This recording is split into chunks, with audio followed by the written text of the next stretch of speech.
نن سبا یو مسله ډیره زیاته عام ده، هغه دا د وی په پلان کې په سیموزونه کېږي او په پلان کې په سیموزونه کېږي. نن خو قصوګ امین په تیزه وی یعنې په دې په سیموزونه کېږي، څوک لاسونه په سینه تړي یعنې په ده په سیموزونه کېږي.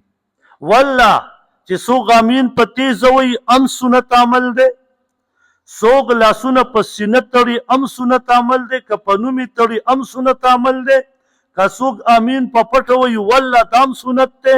او دا یاد وساتئ که څوک رفع الیدین کوي والله دام سنت دی، او که څوک یې نه کوي والله دام سنت دی.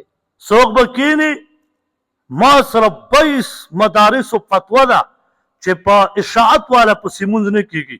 ما والله دا خو ته 22 مدارس یادې، والله که ستا څخه 22 کروړو مدارسو فتوې راشي او دا ووایي چې په دې پسې مونځ نه کېږي، والله ستا دا 22 کروړ فتاوې د مدارسو نه منم. دا یاد وساتئ په ګرې خریلې پسې مونځ کېږي. په دې لانجه ده وروره مړي اوري کو نه اوري، یو ته په فتوا لګوي چې تا پسې مونځ نه کېږي، بل ته فتوا لګي په ده پسې ډېر ښه کېږي.